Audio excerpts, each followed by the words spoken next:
to be.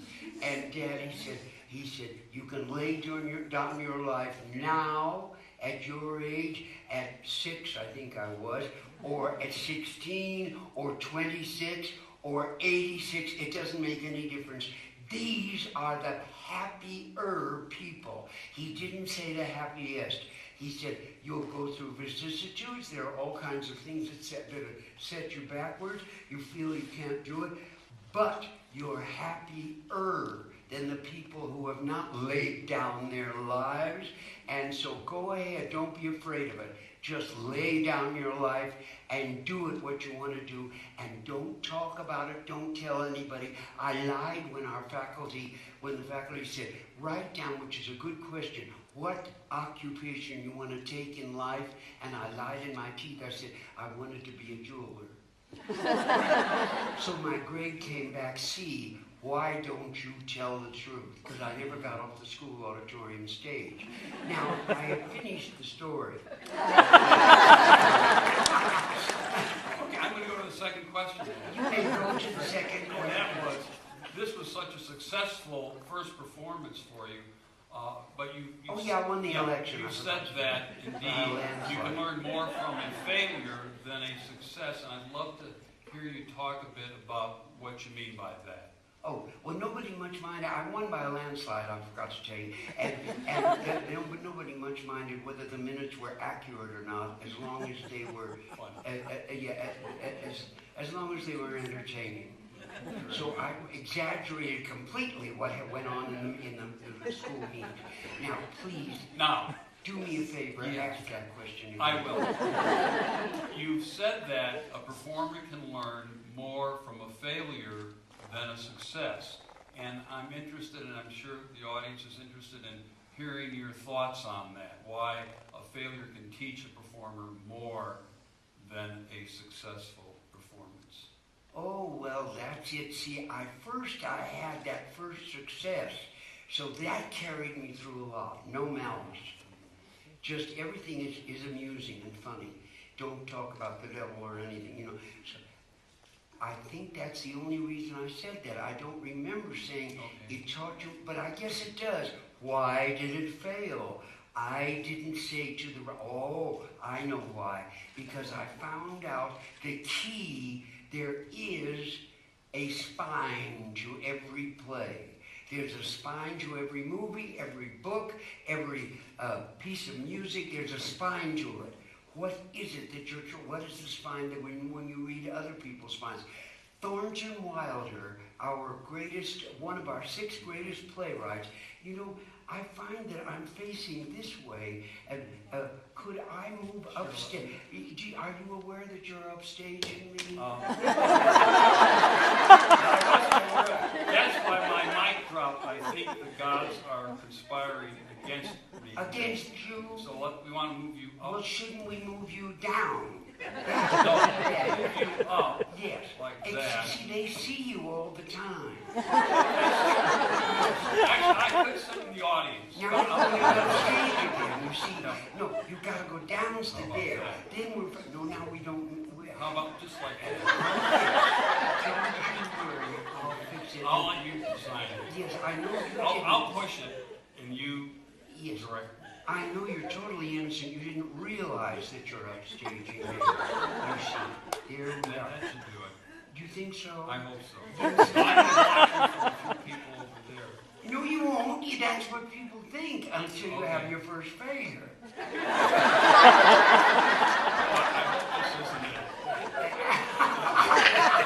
Did you hear that, smart He hopes this isn't it. There we are. Now, let's see. There, you see, you're not aware at all. I thought right away, well, he sure knows what he's doing, but no. There. Anyway. You know, I think we need to invite you back because we're not going to get through all my questions. I'm officially inviting you back on behalf, I don't know if I can do that on behalf of the Montfort people, but you can stay at our house. I'd love to stay there with you. I'm very long-winded. You watch me, won't you? Just cut me off. I will. Even before I make my Let's go to the next question. Yes. Okay, here's what intrigues me. There are so many of these so-called stars that come and go in a flash. You've been entertaining us for some 70 years, and certainly you've had the opportunity to observe what's happened in many of the performing art forms. My question is, are there any things about the way theater used to be that you wish were still with us? Oh, yes, they had no microphones. Oh, it makes a difference. You had to know. And if you don't hear any reaction to that marvelous line that maybe Thornton Wilder wrote, a great play, one of our 6 greatest playwrights, if you don't hear any reaction, they didn't hear what you said. And I noticed, you have a wonderful elocution teacher here. Do you know her name? I had lunch with her today.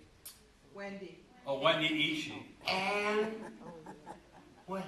Anyway, she's marvelous, but she got it out. But I had a father that said to me, I said, Daddy, I want to tell you what happened at school today, because, and he said, it's because.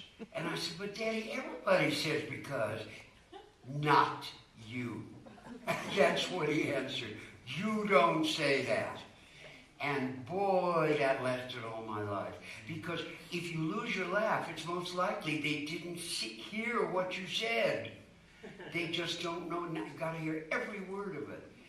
The younger generation is wonderful. They have a darling girl that they're all imitating. The younger generation is.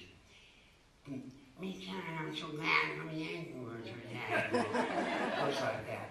And I just love you. And I don't know who that is. They're all imitating. Because of microphones. They don't need to enunciate. But the Luntz didn't have microphones. Helen Hayes didn't have them. Ethel Waters didn't have them.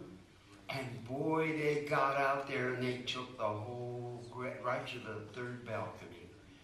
Oh, and I was raised in San Francisco, Morris, where it's a metropolitan art colony. And also Saul Hurok, the great producer of the whole world, he brought people from all, Yashi Nomura from Japan. Stop me now if I'm not, okay.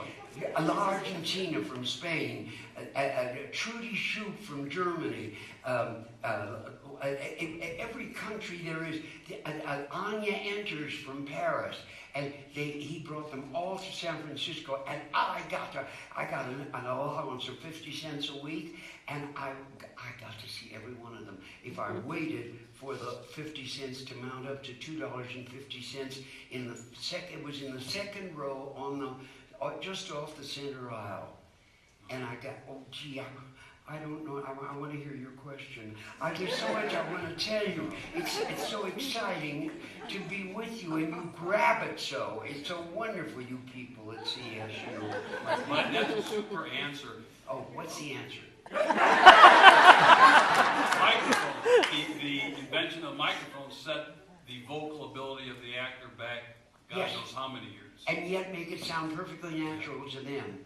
So when I was I've toured and toured and toured. We can only talk about Hello Dolly because that's the only time everybody was alive. But I was alive I'm almost 90 now. So you can imagine I got to see all these great people and meet them and work with them. And Helen Hayes said, wonderful things like stage fright is God-given. And it is. It makes your brain function it functions out of this world. I would, You mentioned something here that struck a chord. You've worked with so many genuine legends, whether we're talking about Helen Hayes or Pearl Bailey or George Burns or Agnes DeMille, Jerome Robbins. I mean, literally, the list goes on and on. And my question is there any trait of those great performers that you see they share in common that made them all great? They think they're not great. They just are absolutely frightened to death because they don't think they can